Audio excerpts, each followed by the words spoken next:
মাত্র 14 বছর বয়সী। ইলন মাস্কের মহাকাশ বিষয়ক প্রতিষ্ঠান স্পেস এক্সের প্রকৌশলী হিসেবে যোগ দিয়েছে কায়রান কাজী।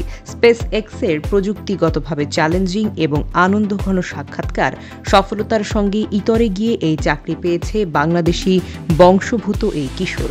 কায়রান কাজী কোনো সাধারণ কিশোর নয়।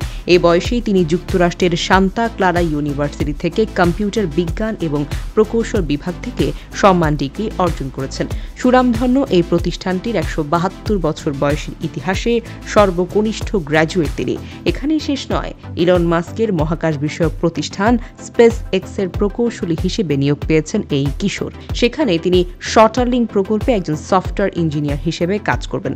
ক্যালিফোর্নিয়ার অঙ্গরাজ্যের প্রিশান্ত শহরে বাংলাদেশির মা বাবার সংসারে জন্ম নেওয়া কায়রান সবসময় বিজ্ঞান এবং তথ্য প্রযুক্তিতে ব্যতিক্রমী এবং প্রশংসনীয় বুদ্ধিমত্তা ও কৌতূহল দেখিয়েছেন। তার বাবা মুস্তাহিদ কাজী এবং তার মা জুলি কাজী জানিয়েছেন, তাদের ছেলে মাত্র 2 বছর বয়সে পূর্ণে বাক্য কথা বলা শুরু করে। 5 বছর বয়সে সে সিরিয়ার গৃহযুদ্ধের মতো বৈশ্বিক সমস্যা সম্পর্কে সচেতন হতে শুরু করে।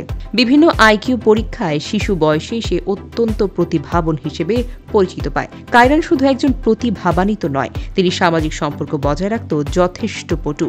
তিনি নিজের গণ্ডির বাইরে বন্ধুত্ব তৈরি করতে এবং পাঠ্যক্রম বহির্ভূত কার্যকলাপে অংশ নিতে বেশ পছন্দ করেন। সান্তা ক্লারা ইউনিভার্সিটিতে থাকাকালীন কায়রান সেখানে একজন একাডেমিক ও সামাজিকভাবে প্রিয় ব্যক্তিত্ব হয়ে ওঠে। চাকরি পাওয়ার পর সামাজিক মাধ্যম লিঙ্কডইনে কায়রান লিখেছেন, পৃথিবীর সেরা কোম্পানিতে আমি প্রকৌশল হিসেবে যোগ দিতে যাচ্ছি। কোম্পানির স্টারলিং প্রকৌশল দলে যোগ দিচ্ছি আমি। এরা বিশ্বের সেই বিরল কোম্পানিগুলোর একটি যারা বয়সের মতো পুরনো মানদণ্ড নিয়ে সক্ষমতা এবং পরিপক্কতা বিবেচনা করেনি।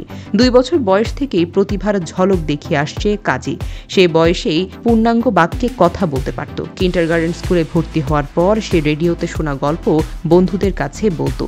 লস অ্যাঞ্জেলেস টাইমসের সূত্রে সিএনবিসি এই সকল তথ্য দিয়েছে। প্রতিবেদনে বলা হয়েছে, 3য় শ্রেণীতে পড়ার সময় তার যখন মনে হয় স্কুলের পড়াশোনাটা অত্যন্ত চ্যালেঞ্জিং নয়, তখন তার মা বাবা ক্যালিফোর্নিয়ার এক কমিউনিটি কলেজে তাকে ভর্তি করে দেন।